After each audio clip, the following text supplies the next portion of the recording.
So anyway, thank you for coming. And my name is Sinead O'Donovan, and I'm here with my co-workers, Murli and Mario, and we're going to take you on a very, very fun ride as well. And so let me start with setting a little bit of context for this conversation. First, I want to start you with a set of why are we building all these network security capabilities, and how do you put them together, and what's the right use case? In what ways should they be combined? And so I start always with what are you trying to protect, and in particular, how are you going to protect the application from malicious intent? How do you control the network and the application access? How do you do segmentation and isolation in the cloud? How do I enable DDoS, and do I need DDoS protection in this new world? And the most interesting one, I think, is how do I embrace this zero trust network security model? And this zero trust model was sort of coined in around 2010 by Forrester, and it's this framework where you really want to work with this idea that the network is not trustworthy, and that you really need to limit access to everything. And that is your best line of defense in this new world. And there's sort of several reasons for this model. The very first one is, the whole concept of the perimeter is gone, because as you have applications that spread on premises and in the cloud, your users are also more mobile. There's the use of a lot of different types of devices. And also the application pattern is quite different. Most applications now are composed of services, and some of those services come from either partner capabilities. You might have a data service from one. They're going to be more composed of different microservices. So really you need that idea of the perimeter is really gone. And then the second one is most of the data breaches that we've seen, and there's always one. In fact, I was just reading about a Home Depot one here that happened last week in their point of sale systems. Most of them are happening now from within the network. And so you really can't, usually they're looking at where's the point of entry that has the least security, and they use that then to move laterally. And so you really want a model that has this sort of zero trust model. And the third thing is, as we digitally transform, developers are really trying to create and move fast, and they're embracing agile models, and they're really building more and more apps. And you want to empower them to be fast and create new things, but then how do you balance that with managing security risk? And misconfig can be as bad as a security vulnerability. And so while we want to embrace this, it's very, very important that you allow them to move fast, but then that your central IT also has ability to have some shared services that are protecting and managing the risk for the overall organization. The DDoS one is pretty interesting too. The most recently largest DDoS attack was 1.7 terabytes against the Ann Arbor network earlier this year. And we know they're coming now more often, and they're more and more sophisticated. And I don't think there's very many applications that can withstand that type of attack. And so as you think about, we're protecting the infrastructure, we're protecting the region, but your specific application, you have to think about, well, what does DDoS for your application really look like? And then the other thing that customers talk a lot about is how do I manage data exfiltration? How do I don't want any internet access, but being practical, almost every back-end service needs some internet access, whether that is to pick up the latest code repository from GitHub. And so as we think about data exfiltration and internet policy controls, how do you put the right model in place? So earlier on Tuesday, we had an overview session on what's new in Azure networking. If you didn't get a chance to see that, I would really highly recommend that you look at it. I put the breakout session here. And this is kind of the framework for everything that we're doing in Azure networking. And what I want to talk about today is that as you look at how you connect up your networks, we offer both private connectivity options with ExpressRoute, and then newer internet-based connectivity models with SD-WAN, with our new virtual virtual WAN offering. And then how do you construct your environment in the cloud with virtual networks? And so we're going to give you some context of how then you layer in protection with all those connectivity mechanisms. And then another thing that's very different about the cloud that we're seeing more and more is people are building global applications. And how do they then protect applications that are accelerated from the edge of the network? And what does security look like in these new delivery models? And especially as people are, there's a lot of lift and shift that's happening of applications. And those applications really weren't designed for the cloud or for maybe necessarily internet access. How do you layer network security services with those applications to ensure that they're protected in the cloud? And then most importantly, how do you then monitor, troubleshoot, debug all those issues to make sure that your entire environment is protected? So we're offering multiple services to help you with your overall defense in depth story, and we'll drill in here shortly. But one thing I want to point out is we have this concept of a virtual data center.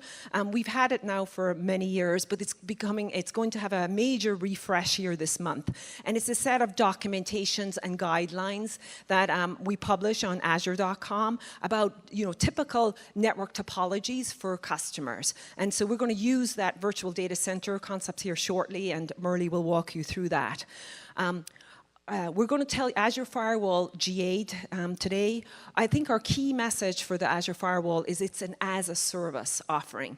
And it's quite different in that we're really looking at the as-a-service delivery model as kind of foundational going forward for security services.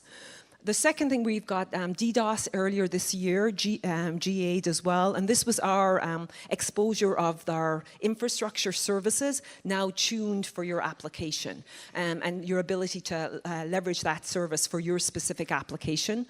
We'll also take you through the web application firewall, and the most common question is, why 2 firewalls? And they really are for 2 different goals and 2 types of protections. But the web application firewall is really about protecting you against the most common web vulnerabilities, and it's primarily about how do you prevent data exfiltration and data filtration on the actual application that it's protecting. And then we have a number of network segmentation and isolation technologies with our network and application groups, as well as our how do you then bring PaaS services and how do you limit their access to the virtual network as well. So I'd like to invite Murli to come up and take us through the in-depth each of those services. Thank you, Sinead.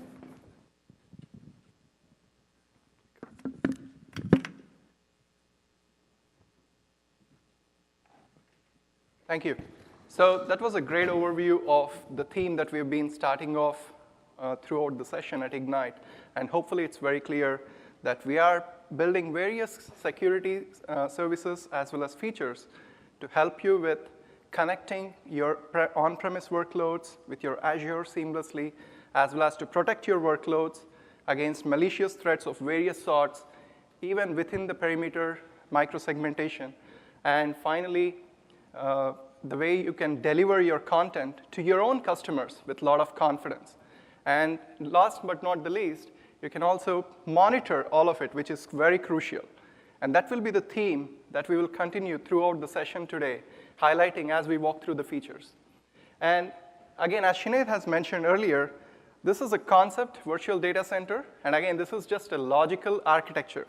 This by no means is implying that you just have one of each. And I think that's pretty clear. But these parts that we would like to highlight are circled in red. So we want to focus particularly on the production features today, which is the firewall, which we just recently announced as generally being available. Along with it, we also have been having WAF for inbound HTTP web protection. And then we also use network security groups and application security groups for microsegmentation. And we will walk more in detail about them, but at a very high level, imagine that once something is inside your perimeter, how do you protect access even within there? There could be a lot of critical applications, and that's when NSGs and ASGs come in. But something coming into your own security perimeter, that's where firewall comes in. So those are some of the high-level views. And it also highlights some of how our services and the platforms are coming together, such as ExpressRoute, VPN gateway, as well as the VNet peering, application service endpoints, PaaS endpoints, so that you can inject into your virtual network. And this helps you seamlessly connect and protect your resources. I want to talk more in detail about the Azure Firewall. And the greatest thing is, we are now GA. And we are super excited to be here. And we put in a lot of hard work. We've been listening a lot to our customers. And I'm so excited to say that we are one of the first amongst the cloud providers. And it's a great deal to be talking about it. And the most important things, the scenarios that we will highlight with Azure Firewall is the central governance of your monitoring and protection. Right? You may have multiple VNets, cross subscriptions. How do you protect your resources across all of them? So that's where Firewall comes in. Similarly, we also provide complete VNet protection, including the VNet protection between just Azure VNets or expanded to your hybrid links using ExpressRoute or VPN gateway. And one of the things we commonly hear from our customers is maybe they're not constantly attacked. Maybe they do not have a lot of threats. But for your own compliance reasons, you want to make sure that you are able to see the logs and build your own CM integration systems so that you can have your own alerting, your own security actions to be able to integrate. And for that, we have integrated, this is very consistent with most of our services, is we integrated with Azure Diagnostics. So you can actually leverage the rich set of logs about what are the types of traffic that is flowing in for application, network, as well as NAT. And this is a very quick sneak preview of our features. And as you can see, since public preview, we have delivered several other new features. This highlights that we are constantly looking for your feedback, constantly iterating very fast. And we are trying to move fast to make sure we deliver the best features for you. So we started off with FQDN filtering, which is outbound filtering if you want to go outside, if you want to say github.com allowed, nothing else, lock down your environment, bingo. And we've evolved the FQDN filtering to FQDN tags. We'll talk more about them. But this helps you group multiple FQDN rules together. And by default, one of the pain points we've heard from customers is, hey, I'm already running workloads on Azure, but we do not want to constantly, I don't know what are all the endpoints that I need to whitelist just for natively working. And so we have actually worked closely with our partners internally, first party, to whitelist a lot of these services. So you don't have to do anything. It just works out of the box.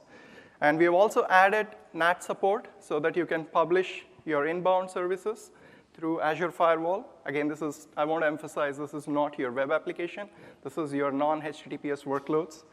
And monitoring, we have added metrics. We will walk through all of them in a bit.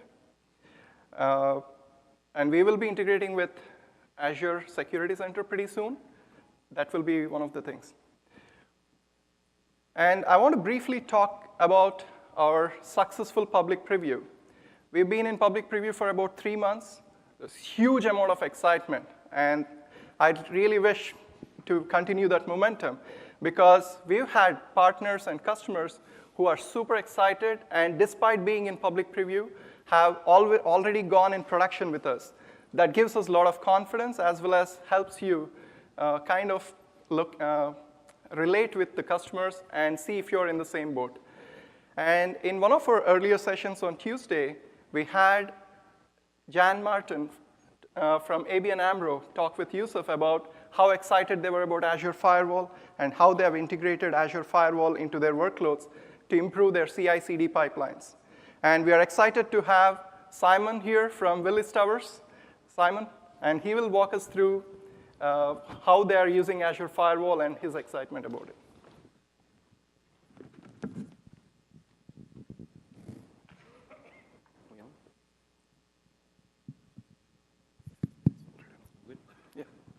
Good day, everybody. I'm Simon Marley. I am the, as you can see, I'm the cloud platform architect at Willis Towers Watson. I'm part of the cloud enablement team. in corporate IT. Willis Towers Watson is a global consultancy, insurance brokerage and software solutions firm. We operate in the financial market, so we're very heavily regulated in terms of providing security and compliance requirements for our clients. And as such, the Azure Firewall is going to be a great service to us. So from an architecture point of view, we operate a pretty standard hub and spoke model. The hub is managed by our corporate IT department, with our spoke VNets being our DevOps groups around the business that peer back. The connectivity back to on-prem is managed through ExpressRoute, as you can see. And at this point in time, we operate that model that was being talked about with the microsegmentation. We effectively treat all of our environment as a DMZ and provide that service for our NSG on every subnet. Currently, the internet connectivity, due to regulations, comes back through ExpressRoute to on-prem, where we have our security stack that manages that connectivity. Going forward, obviously, with the Azure Firewall, we're looking to complement the NSGs by providing that connectivity only within Azure and routing directly out. So that's going to be a great purpose for us, and obviously save the bandwidth on the ExpressRoute circuits. Obviously, the other features around the PaaS services with Azure Firewall, as we know for other PaaS services, we get the highly available, highly scalable support for this as well. That's which was really what we need for this kind of a service to be available. We have the logging aspects to it as well. So one key compliance requirement we have for clients is to have a centralized login service. So having it as a PaaS service where we can use our NSG logs and consume our Azure Firewall logs into the same event hubs, which can then be consumed on premise through our corporate SIEM is a vital for us. So that's perfect for us. Going forward, we've also got other use cases for the virtual WAN that was also mentioned previously as well, to provide some more branch office connectivity to complement our ExpressRoute as well. But that's essentially our architecture.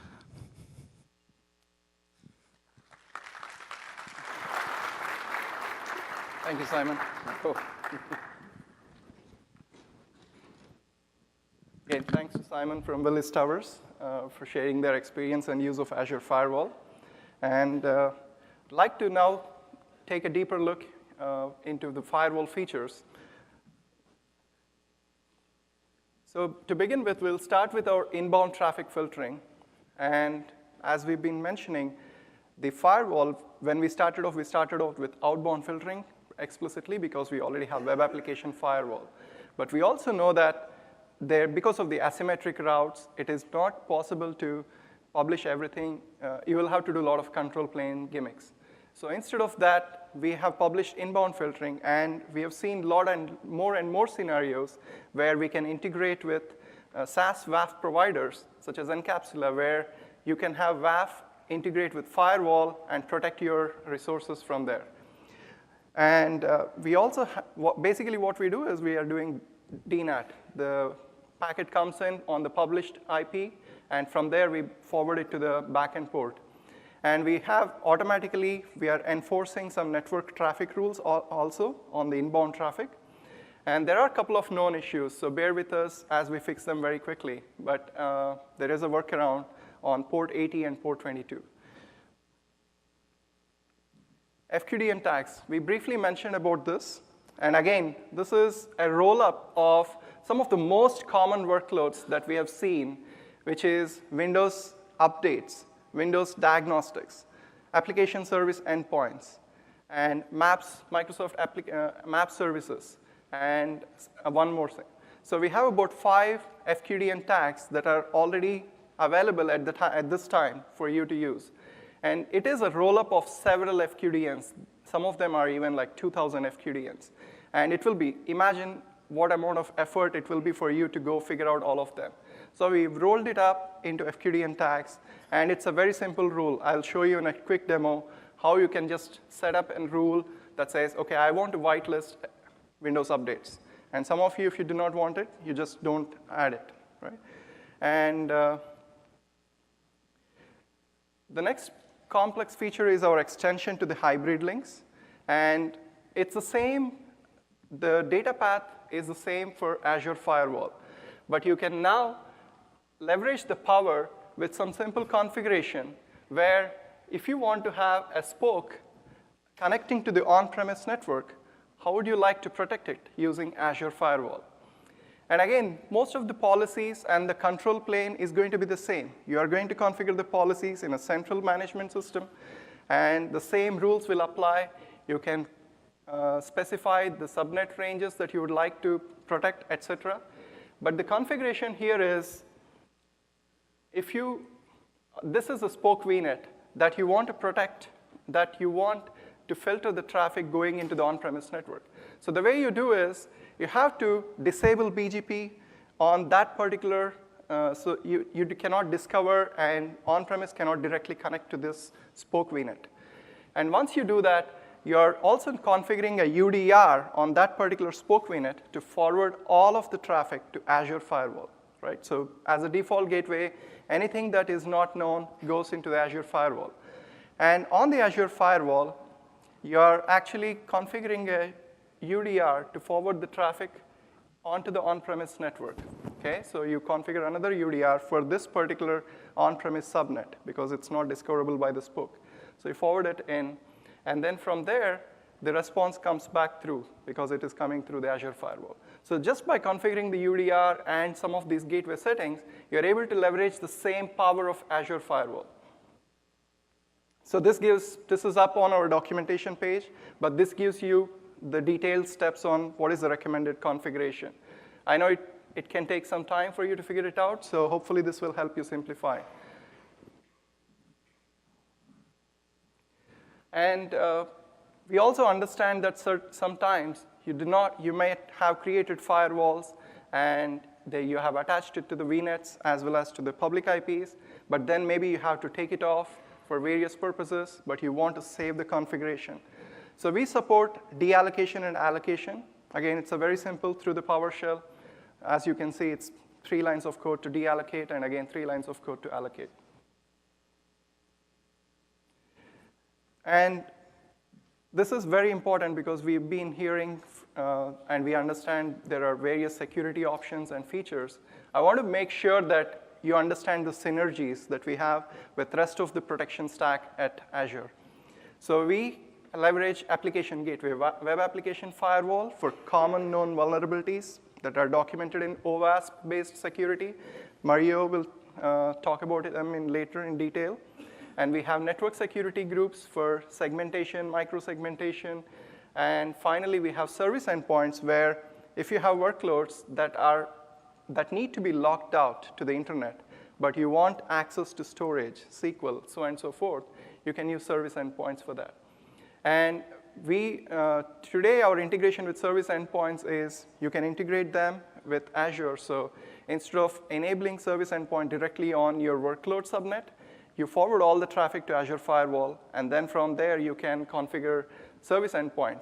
That way, you can get centralized logging while getting the same capabilities. And before we jump into the demo, I want to quickly walk through our billing model. And we start off, this is, as Sinead has mentioned, this is a pay-as-you-go model. This is a SaaS service. And for that, we start off with a baseline of $1.25 an hour. And that is to make sure that you have some fixed price. And this should suit for most of you, about 90% of you. This should be very predictable. But we also need to make sure that because we auto-scale, we typically have almost unlimited bandwidth that we can scale to. This is a soft limit. So what you can do is, if your data throughput is pretty high, then we incur charges about 3 cents an hour per GB on data in, data out. And that's to account for the variable traffic.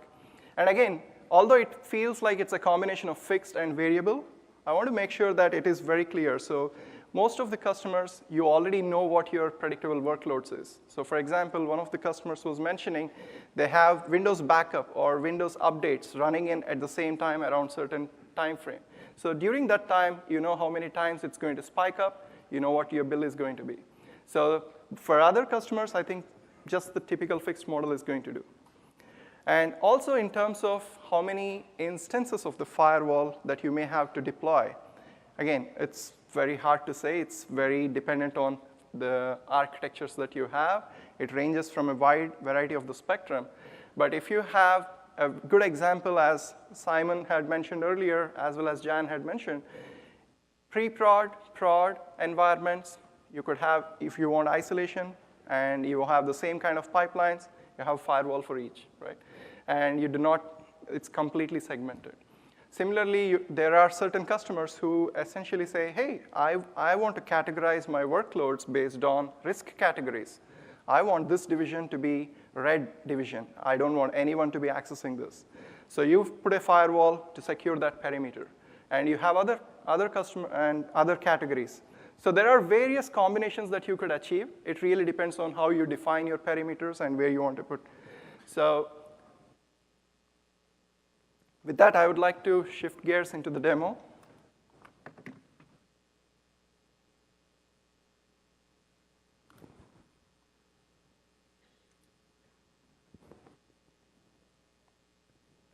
So I want to quickly walk you through the creation of the firewall and how simple it is going to be. So in this place, I just go into creating from the marketplace, search for firewall.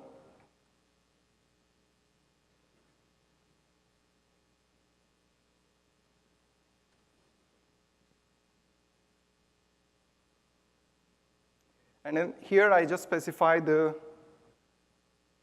resource group. I've pre-created the resource group so we don't have to waste time. And then we'll call this demo firewall. This is in the East US. And you can choose to use an existing network or create a new one. In this case, I'm going to create a new one. And I start off with some range.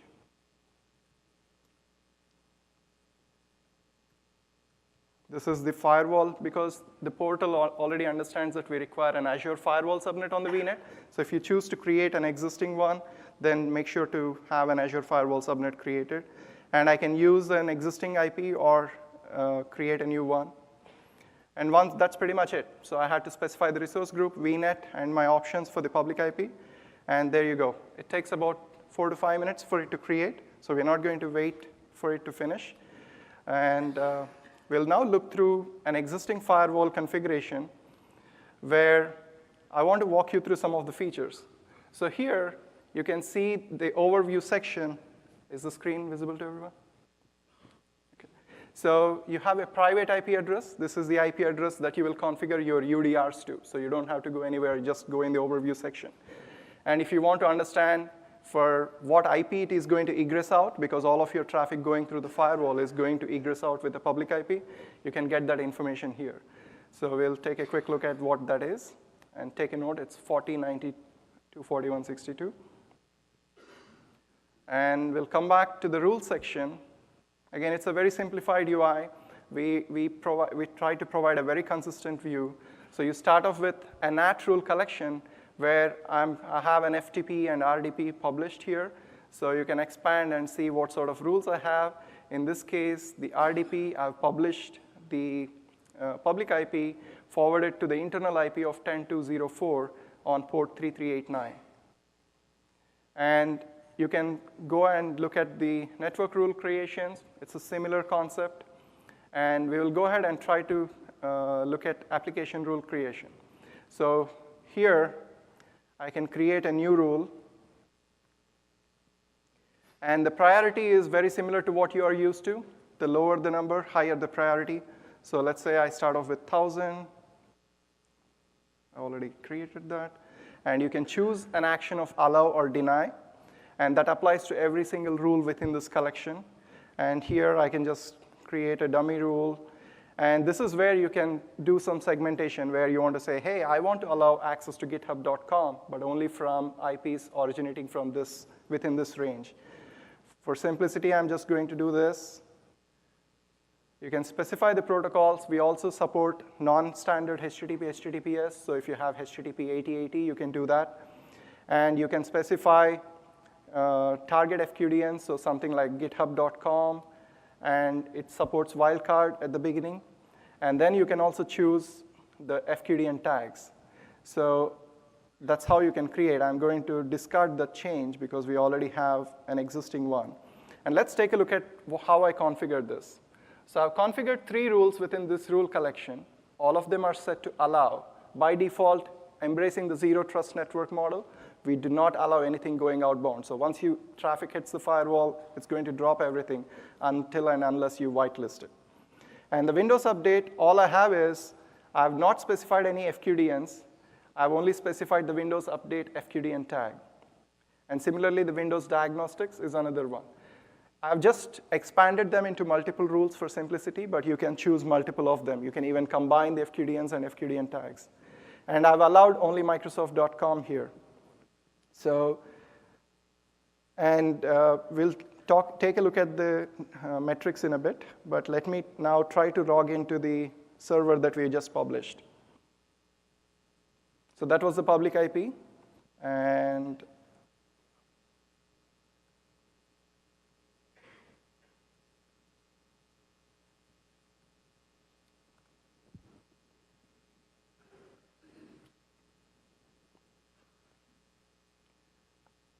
there you go.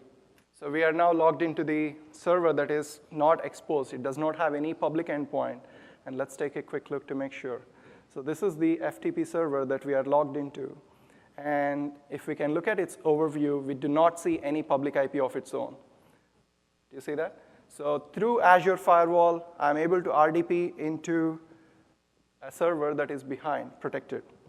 And let's take a quick look at some of the whitelisting settings. So I have a Windows update open here, and I'm going to check for updates. If you do not have internet connectivity, this is going to say, sorry, could not connect. But here it has already found an update, and it is going ahead and downloading that. We'll also show some of the whitelisting here. So we said we are allowing only Microsoft.com. And there you go, it's coming up.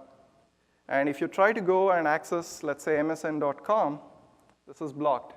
So this is a simple message we have, which just says it has been blocked because there is no default rule that is matched. So that's a quick overview of our outbound and inbound filtering. Hope that was quick. We just created a firewall very quickly. We configured with few simple clicks. And that's the simplicity we want to bring the firewall to you, a central pane of control with very simple management.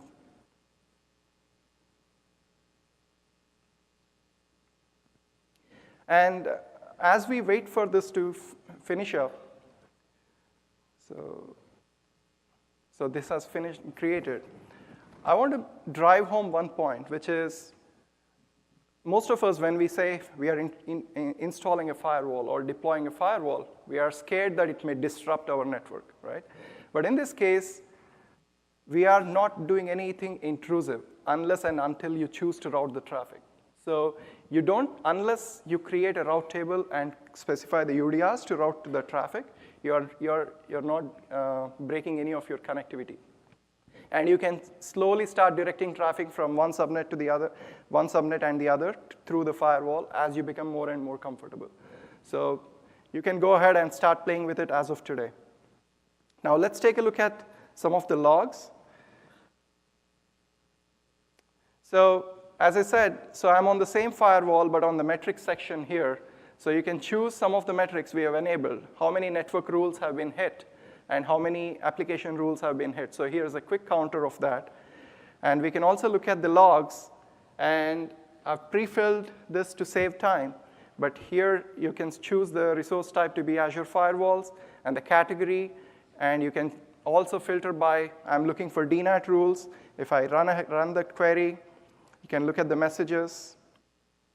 So again, the same experience of logging through Azure Diagnostics, where you can see the message. So we have a TCP request from this IP address, and that was DNATed to the 10204, okay?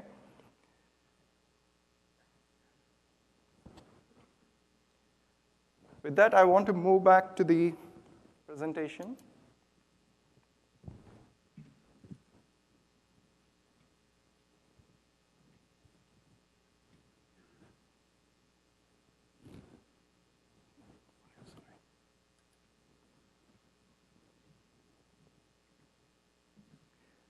So hopefully that was a good overview of configuring the firewall and gives you enough for you to go ahead and try if you haven't already.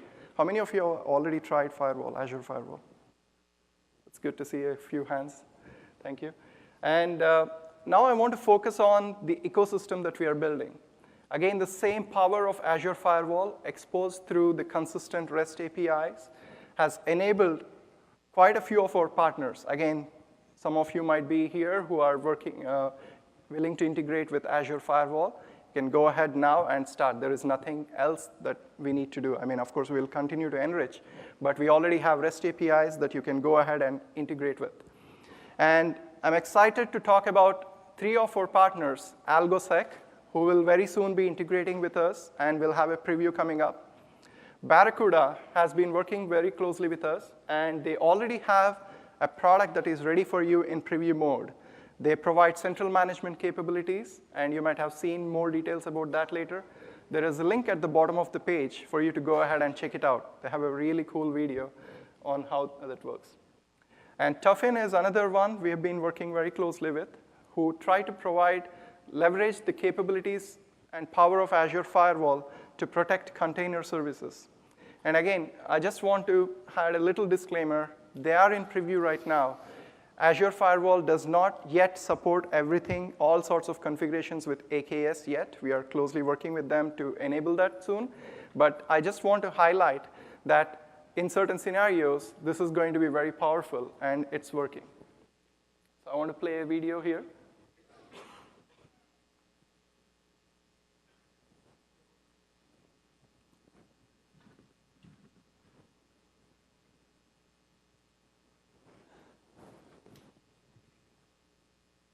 I want to just correct the audio here.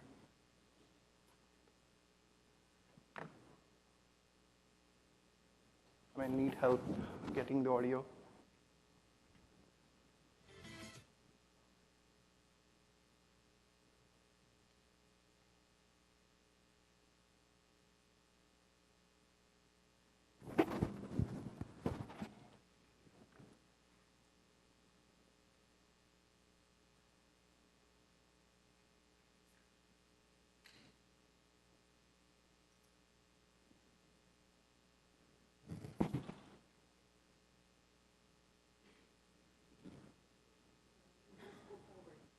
Yeah.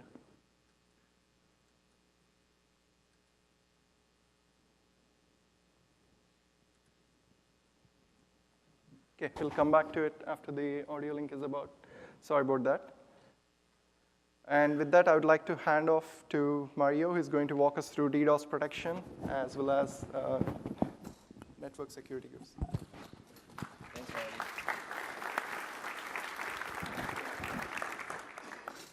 Yeah, now let's talk about how this is actually working today on the industry. The first thing that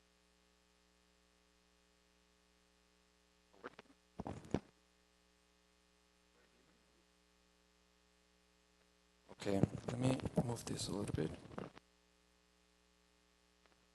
I don't think it's.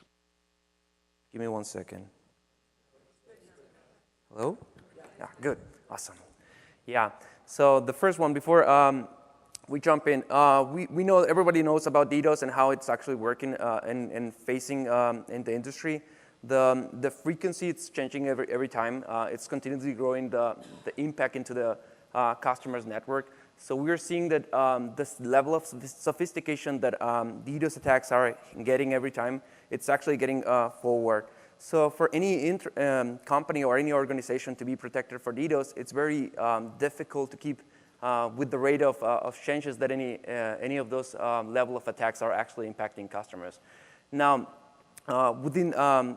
normally these DDoS attacks are not usually to just bring down the applications. They are usually trying to smoke or trying to enmascarate and into infiltration on your networks. So essentially, someone that it's already within your network, they maybe want to just mask the attack and maybe stay within your network while you're attending the event that someone is actually compromising your network. And some of those are actually used as a weapon of attack just to threat customers, and they have the power to actually, and resources to just create a massive scale attack on some of the customers. Now, having said that, on Microsoft, we provide DDoS protection to all of our customers. Every single public IP within Azure, it's already protected. No one has to do anything to actually get the benefits of this. We have already a built-in robust system to protect every one of the public IP traffic that is actually reaching the network. So if you're deploying in Azure, whether you're deploying any of the O365 products or any of your deployments in a VNet, all of your workloads are already protected by the basic SKU of the DDoS protection. This is by default. No one has to opt in for this option.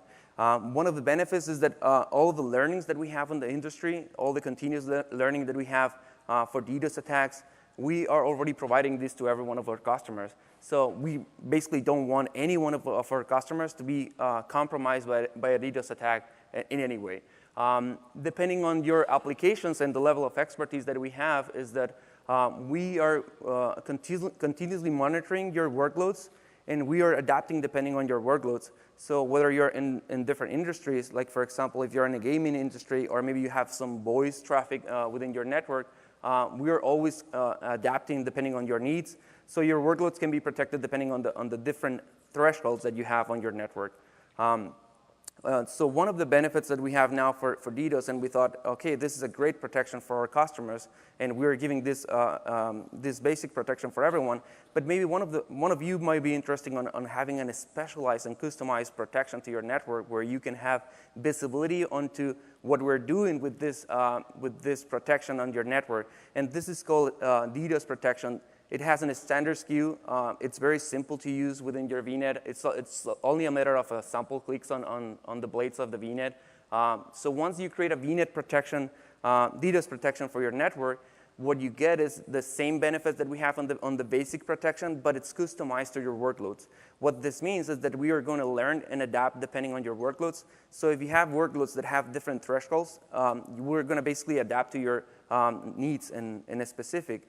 The benefits for this, of course, is that not everyone has the same type of workloads. So not having the same type of workloads means that the basic protection that we're giving to everyone might not be the one that suits your needs. So you might want to think about how to protect your networks depending on your needs and depending on the traffic patterns that your own applications are having. So all of the benefits that we have listed here, we're going to go in detail into one of those and every one of those in the next slides. Essentially, we have a lot of tuning depending on your workloads. We're also learning from the traffic patterns that your applications has. All of your resources that you're deploying within the VNet, including the firewall, application gateway, WAF, all of your VPN gateways and VMs, of course, any of the pass-injected services gets the same protection and the same level of analysis and monitoring within your network. So the first one of the benefits for having DDoS standard SKU is that we are going to basically adapt depending on your needs. We have built in the platform a policy generation where every single minute we're basically monitoring the traffic and the packets, and we're noticing what's the trend of your traffic depending on your workloads. It might be that you have a seasonal traffic, and maybe depending on the season, if you're maybe on the sales industry, you're getting a lot of traffic that on a given date or maybe at different times, so that might be normal for your applications, but that might not be normal for anyone else's. So we're basically learning every minute, and then based on the learnings that we have on every single point on the network, we generate a prediction for the next 15 minutes, and then we can learn and adapt depending on your needs. So you don't have to actually go and interact with any of these policies. We basically kicked in the mitigation systems based on the patterns that we notice for your network. So this is the best of this type of configuration is that it doesn't need any specialized engineer to be there. We are basically doing this on behalf of our customers. As long as you have the DDoS protection, we're basically taking care of learning and adapting depending on the traffic that you're receiving. And so that's a great tool to have in your network. Now, what happens if when a DDoS attack is actually reaching into your network? Well, at the beginning, we're still noticing a lot of packets are actually getting delivered with certain amount of malicious profile. like for example, someone is actually trying to send a lot of SIM packets and trying to get connections without really establishing the connection or the session, the TCP session within your network. So what we do in that is that we start analyzing all of the packets, and then whenever we have to kick in the mitigation system, we start to prevent by different methods. Some of those methods are not just dropping the packets or just dropping the connections. We basically learn from the techniques that the DDoS attackers are actually doing, and we adapt and we have measurements for every single one of those specialized attacks. Sometimes we just take the traffic and send it to another MUX, and we entertain a little bit of the attackers because as you can think about from the attacker perspective, they have a lot of resources, but if you keep all of those resources just dropping the packets, then the logic on their scripting will be, then let me send another packet. And then if we continue to just drop the packets, then they will just keep going and going and going. But if we just adapt to those type of attacks, then maybe we can send the traffic to another MUX, and then maybe we can just keep the traffic in with certain amount of delays. So in that way, the attackers will actually have to consume a lot of more resources to successfully compromise the availability of your network. Now, all of this process is something that we basically give on the DDoS standard SKU. We basically give all of this information on what are the details on the attack and what's the measurement that we're actually taking or the action that we're taking to mitigate the problem. This is, of course, integrated within any of your logging systems like Splunk, OMS, or Azure Storage. The benefit of this is that if you have a hybrid strategy, maybe you have your on-premises and you also have Azure, or maybe you have a multi-cloud strategy where you have deployments in different places, you might want to take all of this data and ingest it into your own mitigation systems and maybe learn from that data and adjust in different places, not only within the cloud of Azure. So these are your a little bit of details of how the report works. So basically, whenever we notice a DDoS attack is in progress, the first thing that we do is, of course, we give you a lot of analysis for the attack. The first one is a mitigation report. It's a full detail of what happened with the attack, with the top sources where the traffic is actually coming from. And we give also full details of the flows that we're actually receiving during the attack, where you can see the source IP addresses, the destination IP addresses that they were actually trying to hit, and the action that we took to actually mitigate the process. So all of this information will help you understand the patterns and how your applications are being executed and attacked by any DDoS type of threat. Another benefit that we give with the DDoS protection standard is the rapid response. This is basically just for peace of mind. Whenever you have an attack, you might want to reach out to someone to actually start some actions and drive some actions within and quickly respond to that attack if you're noticing that. So what happens is that DDoS is not something that evaluates on a packet per packet basis. So whenever we start noticing something, we just identify the patterns. But maybe at the beginning, within a few minutes, the packets will actually get passed, and your workloads will start receiving those packets. And then as soon as we notice that the pattern is not normal, then we start kicking the mitigation and then remediate the connections, and all the attacks will be actually forward to a different place. Now, the important piece here is that all the traffic that is valid for your application will continue to go through your application, so you don't have to really worry about your customers being suffering from your system being down. Now, what happens in this case, you have a DDoS response, rapid response at your help, which is a 15-minute response. You can just raise a support ticket within a specialized format that will give you the ability to get engaged with a specialized DDoS expert that can help you to mitigate and have some actions within your own protection plan. An extra benefit that it's also for DDoS standard protection is that all the traffic that was actually passing through within that short amount of time, it's considered internet traffic. So in Azure, we charge on a per metering model. So all of that traffic will not actually be charged to your account. So it's basically part of the protection plan, and you'll not get those excess charges into your account. And of course, this is also integrated with Azure Security Center. So we basically have a default recommendation for anyone that doesn't have DDoS protection. You'll get to see it as a recommendation because it's a great tool to have. For customers that are not really looking for investing a lot of time into evolving and keep track of all of the levels of sophistication of attacks, all you have to do is just enable DDoS, and the same expertise that Microsoft has will be behind you, and you don't have to actually keep evolving your systems on that. So it's a very cool feature to have without any level of configuration on your network. So now let's start with a cool demo on DDoS. So. Thank you, Mario.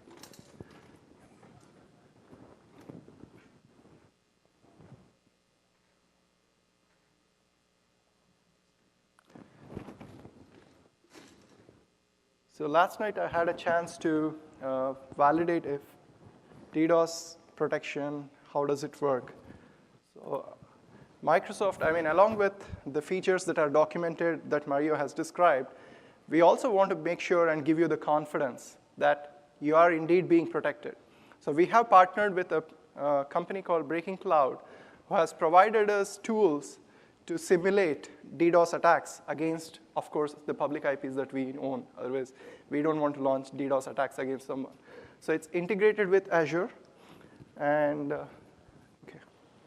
So I'm going to show you quickly that last night when I triggered a couple of attacks, there is a quick metric. So all I did is I went into the monitor section, and then I select the metrics, and I configured the endpoint that is of interest. So DDoS protection offers protection to various endpoints on your virtual network. Once you choose, there is basic protection, but also standard protection. And I chose the particular IP that I want, that is of interest, that I've attacked. And as you can see, there were a couple of attacks, one last night and one early in the morning. Then the system has effectively detected the DDoS attack. And what has it done to protect the resources? So if you see here, there is the big spike here. And there was an inbound 137.7 KB packets per second, TCP packets that I was flooding the system with. And of course, this is a very demo workload, so I don't expect that. So the DDoS system has learned that this is an attack, because this is not the normal throughput. If you leverage the basic protection, it may not understand that this is the level. So it has automatically stopped dropping all the packets, a majority of the packets. Okay?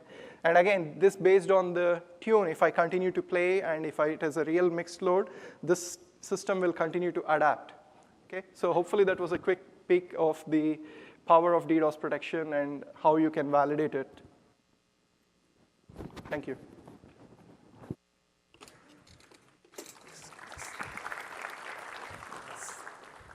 This is cool. Now let's get a little bit into the VNet.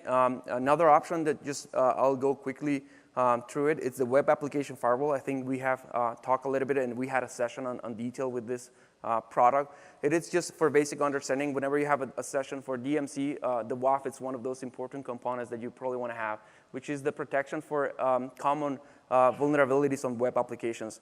This is a very basic product that you should always have whenever you're embracing your developers to rapidly and agile empower them with continuously building applications. For a network admin perspective, you might not want to have a continuously monitoring into the process for developers, how they are actually developing applications, and if they're actually building enough testing in their APIs. If you don't want to be in that mode where you're actually just reviewing a lot of test plans, the best case is to have a WAF that actually gives you that level of protection without having to worry about developers bringing any vulnerability to your network.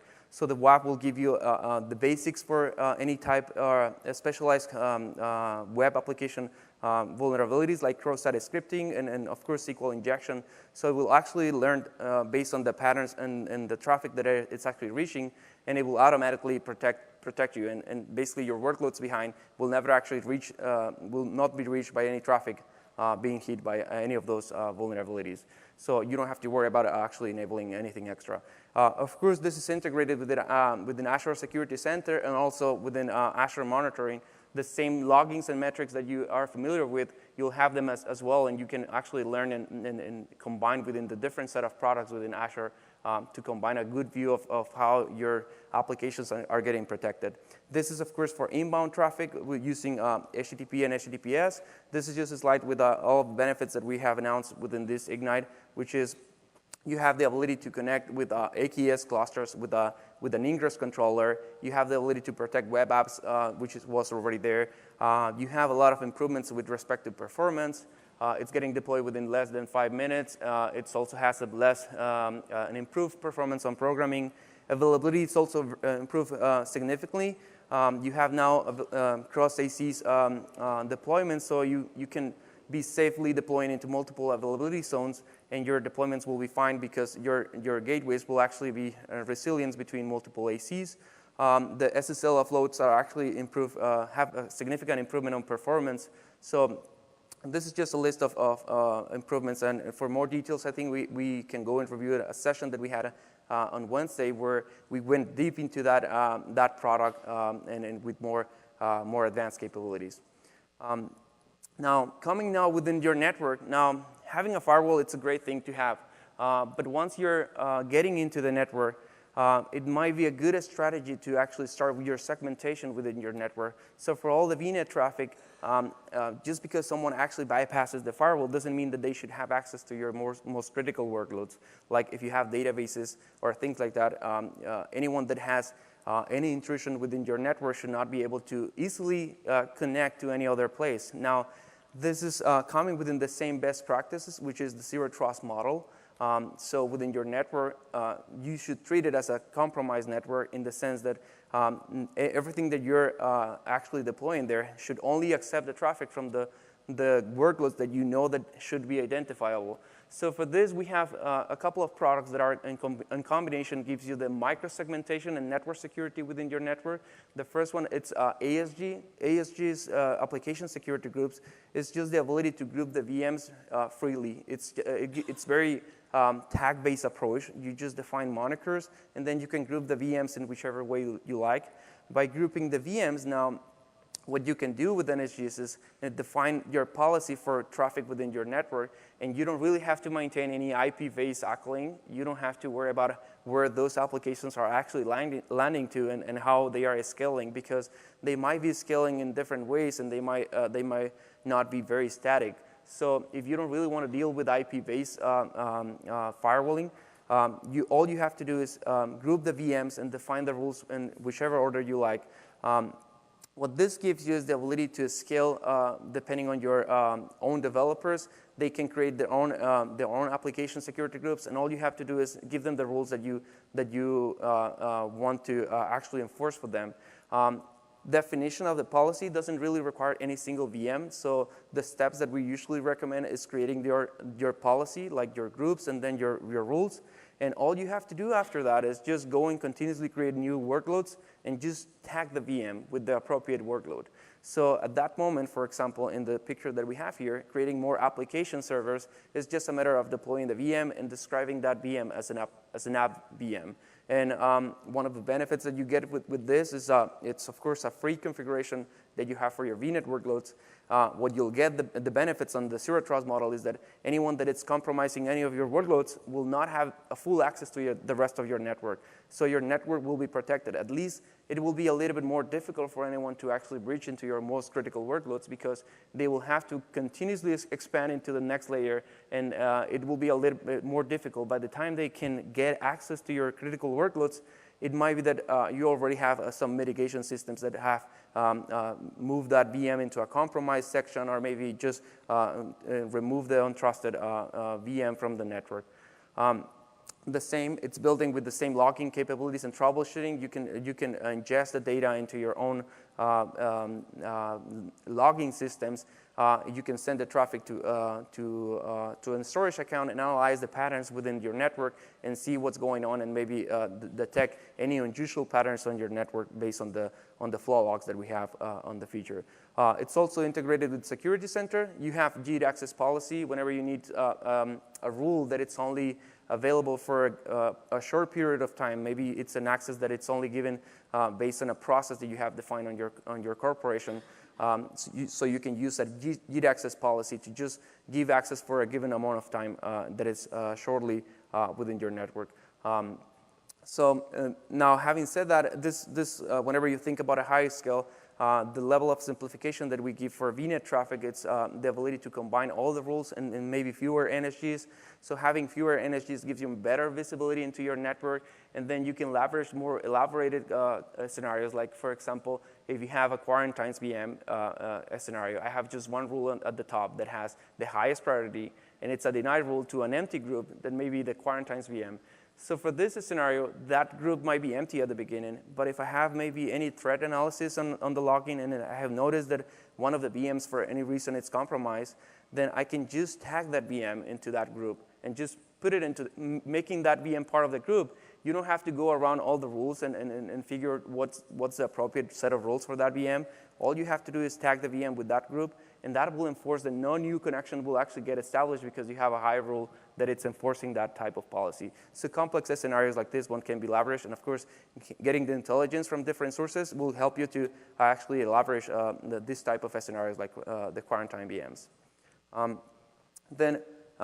The next one is the combination of service endpoints. In this Ignite, we had the announcement of service endpoint policies. I'm going to talk about it a little bit in detail on what it is. It's basically another zero trust product that you can use where you have the ability to define what are the storage accounts that you're trusting from your network, and then use in combination with service endpoints to only trust the storage accounts that you're accessing to. So the benefits for this is that all the traffic that is going to any other storage account will not be accepted. And it's also at an application layer in the sense that all this traffic will be actually echoed within your subnet, and no one else will actually be able to access any other storage account. The description of service endpoint policies is not based on FQDN. The reasons for that, it's a little bit, there's a lot of benefits of that, is that you're using a subscription type of mechanism to define the policy. So what that means is that you can just describe your subscription and then /start, and that will give you access to all the storage accounts within your subscription. Of course, you can add many subscriptions into the same policy. The benefit of this is that one storage account usually has like 5 different FQDNs. So it's really hard to manage the access to storage accounts by FQDN because they might grow into services, and it's really not the resource that you're creating for, and it's not deeply connected within your path story, which is using resources on ARM. Another reason for that is that maybe you don't want to continuously scale into storage accounts and keep adding that into your policy. So every time you create a new storage account, you have to remember to go back into your firewall and create another FQDN entry. So that might not be an ideal solution for your scenario. So that's why the policies are described based on resources. And what that gives you is the full confidence that you're only accessing the resources that you're trusting to without having to have a lot of maintenance problem. Now, I'll go a little bit more in details on how to configure and combine the products with respect to service endpoints. If we take, for a moment, the service endpoint policies out of the picture, what you can do is on the source subnet, you don't have to enable service endpoints on that subnet. What happens is that if you enable service endpoints, the traffic will be routed directly to the service. So in order to avoid that, and if you really want to inspect the packets and filter and enforce the policy on the Azure Firewall, all you have to do is not enable service endpoints, but enable a route, a UDR, a user-defined routes, to send the traffic over the firewall.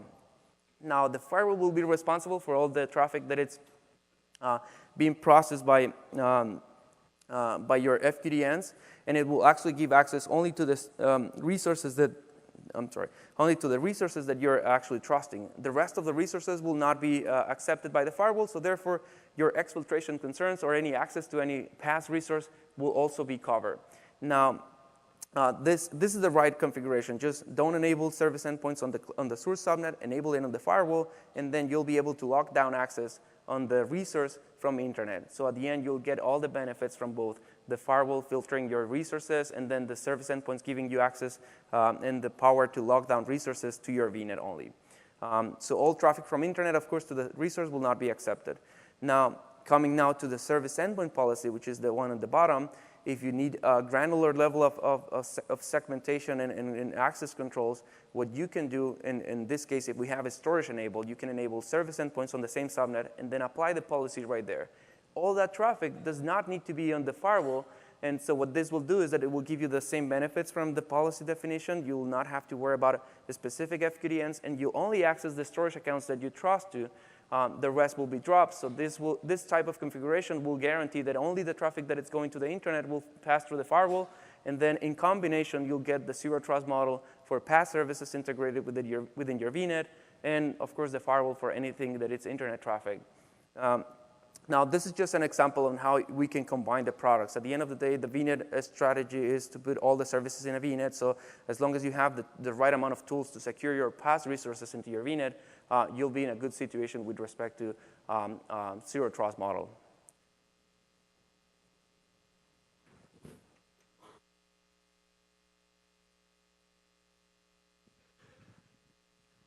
We're almost there. This is the last slide.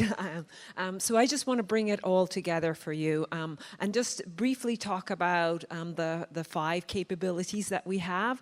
And the first one is like for DDoS, think of it as if you've got public IPs, you'll probably want to have the DDoS service so that you can protect yourself against DDoS attacks. And then it's another key benefit of the DDoS service is the visibility into the source of the attack. And then the third thing is actually to protect your bill. And one of the things that the DDoS offering comes with is if you do sustain an attack, you won't be paying for all the consumption that a DDoS attack caused. And so that's sort of one of the, if you look at the DDoS service. And then our web application firewall that we told you about, that's all about how do I protect my web applications against the most common vulnerabilities. And it's completely integrated into your application, the app gateway. So it's part of your layer 7 load balancing. It's super easy to add it and augment your and protect the application. And sort of giving you that centralized inbound web control. And then the firewall is really about the traffic flows. How do I control all the traffic flows? How do I log all the traffic flows? How do I have that central control? And so sort of think of it as a central control for inbound and outbound traffic. And then the nice thing is that it works both at the layer 3, at the network level, and at the layer 7. So you're able to use the FQDN rules as well. And we'll continue to advance our insight and knowledge into the Azure platform so you can create really, really simple rules. And then how do you augment that with the network security groups and application security groups? And so there you want to think about, it's really a distributed system. Think of it, it's applying it at the VM or at the subnet or at the container pod. And so it's sort of how do you get that control? And you really want to give your developers the ability to create controls both in their resources and then in the shared central resources. So we really like this sort of hub and spoke model where the infrastructure IT team can set some rules and then the DevOps teams can also set rules because they understand the application really, really well. And then further to that, then how do you even further control access between your VNet and the Azure resources? And how do you lock down the Azure resources with service endpoints? One thing we didn't cover today is while we're focused here on all of the services that Microsoft provides, we're also we're a very partner-centric company, and we have some very good partners who have all of their offerings available in the marketplace. And you can replace each layer here. There's a third party that might be a better option for you because they have more extensive support or they've got richer capabilities. So I really want to focus that. And we have a huge focus now on how do we have better integration. And many of those partners are also transitioning to the as-a-service model. And so we want to look at sort of how do we combine our services with their solutions. And if you had seen the video, the Barracuda video, that was one example of they're doing central management on top of the native controls. I wish we could have shown you the Toughen one. It was a very nice one where they showed conceptually how they were learning the container communication pattern and then applying, creating the rules then based on the communication patterns they observed. And if you stay around later, we can maybe play that. But that was another very interesting example of where partners are now innovating on the Azure platform and extending it to additional use cases.